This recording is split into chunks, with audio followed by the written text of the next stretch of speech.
There is a disturbing news item today out of KUTV, which is the local CBS station in Salt Lake City, that we are possibly missing, the surveillance video of Tyler Robinson turning himself in. The media tried to get that video with a FOIA request. Again, this is public information. And apparently they were told that it may not be available. Like the standard response from the sheriff's office was, we do not have any records responsive to this portion of the request, as Tyler Robinson did not go to or enter the jail area. They had asked for jail area or holding area video of Robinson when he turned himself in.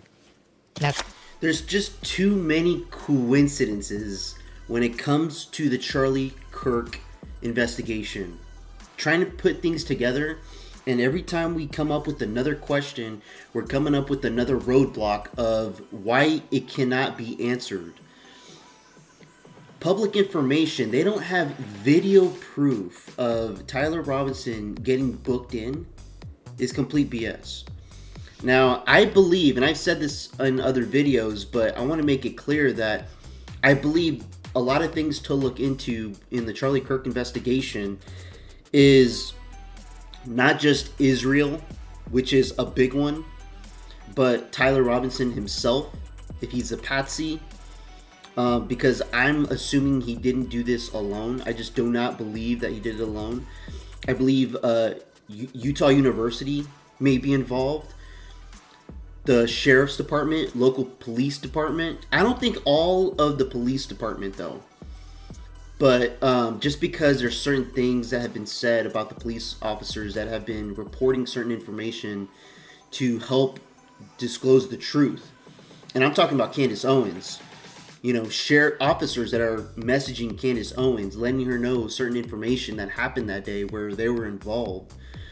The Egyptian planes that's been circling Charlie Kirk and Erica Kirk or something. I mean, there's just things to look at. These are things to look at because they keep being brought up and there's nobody on any side denying anything.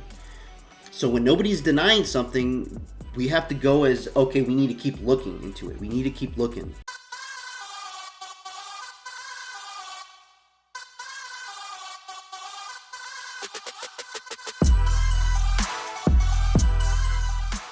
That's what a records office with the sheriff's office told the media, subpoenaing it, or FOIAing it, I should say. A few weeks later, 2 News re-upped the request in a more generalized fashion, asking for surveillance video showing Tyler Robinson walking into Washington County Sheriff's Office, just walking in. And the response came, our office does not have any applicable records responsive to this, as the surveillance footage is no longer available after the 30-day retention period. That suggests it's been deleted. When asked if the video was shared with any law enforcement or legal agency, the department responded, it is my understanding that it was never sent out to any agency.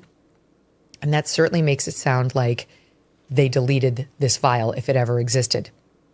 A defense attorney, criminal defense attorney generic, that 2 News asked about this out in Utah, a guy by the name of Rudy Bautista, defense attorney of 26 years in Utah who works on capital cases, said, for the state of Utah, we would certainly hope this video is available. If in fact it's been destroyed and is not preserved, it's very concerning. And if it has, then it's very concerning that they're telling you they don't have it. If they no longer have it, I would have expected them to say that the video has been provided to the Utah County law enforcement, but instead the letter leads, in my opinion, as trying to shut the door and not give you free access to this information. Video of Robinson turning himself in, he adds, would be crucial for the defense work of mitigation. So we'll see whether that actually winds up surfacing, but I agree it's disturbing. At his first public court appearance, a well-dressed Tyler Robinson had a little smile or two while talking with his lawyers. That's the only thing that I looked at and went, ugh, he shouldn't be doing that. Scott Rouse is a renowned body language expert who trains law enforcement attorneys and is also an interrogator. He says Robinson laughing wasn't a good look for someone who's accused of murder. He tells attorneys it's okay for their clients to have a pleasant look on their face, but this might have been too far. I don't know what could be found funny during that situation. It would be a little bit tough for me to think something up. But apparently they're trying to, alleviate some of the stress for him. Rouse also noticed something when Robinson and Screw that. He's in on the. He should be speaking and saying, "I didn't do it. It wasn't me. Okay, this is who did it. This is who forced me to do it. This is what happened." He's gonna sit here in this courtroom. They're not gonna show or have listening in what he was saying, and then him coming out and then finding clips of him smirking and smiling and grinning. I mean, man, this guy's a piece of crap, in my opinion.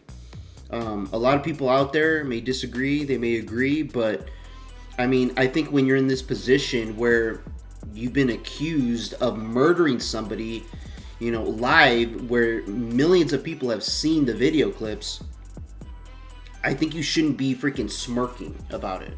attorneys interacted. He says their body language suggests they don't know each other very well. Their body language isn't the type where you want to get close to them or you're touching. They're not leaning the way they should lean if they knew him really well. I don't see any connection with them yet. All in all, Rouse didn't see much out of the ordinary for a proceeding like this. But he did see at least one thing missing. The grief muscle. These two muscles pull together and this muscle pulls down. I don't see any of that. I don't see any grief muscle that lets us know he's really, really worried about anything. I don't think he's worried because I think the corruption party, people in power, are figuring out ways to get him out of jail and put him in some secret safe haven. That way nobody murders him for what he supposedly did to Charlie Kirk. If he did it by himself or if he did it with somebody else or groups of people or a whole operation, I mean, we're still going to find the truth. Like I said in other videos, we're not going to wait until years from now and then say we need to release the Charlie Kirk files. No, we're going to figure that out now, today, as soon as possible. And Candace Owens is a big speaker. Redacted is out here. They're speaking. There's many people online that are working their tails off on investigating and finding their sources to put pieces together to figure out who's involved in which departments. Let me know what you guys think about this in the comments below. Like and subscribe, I'd appreciate it. Until next time, peace out, everybody. This one's for Charlie.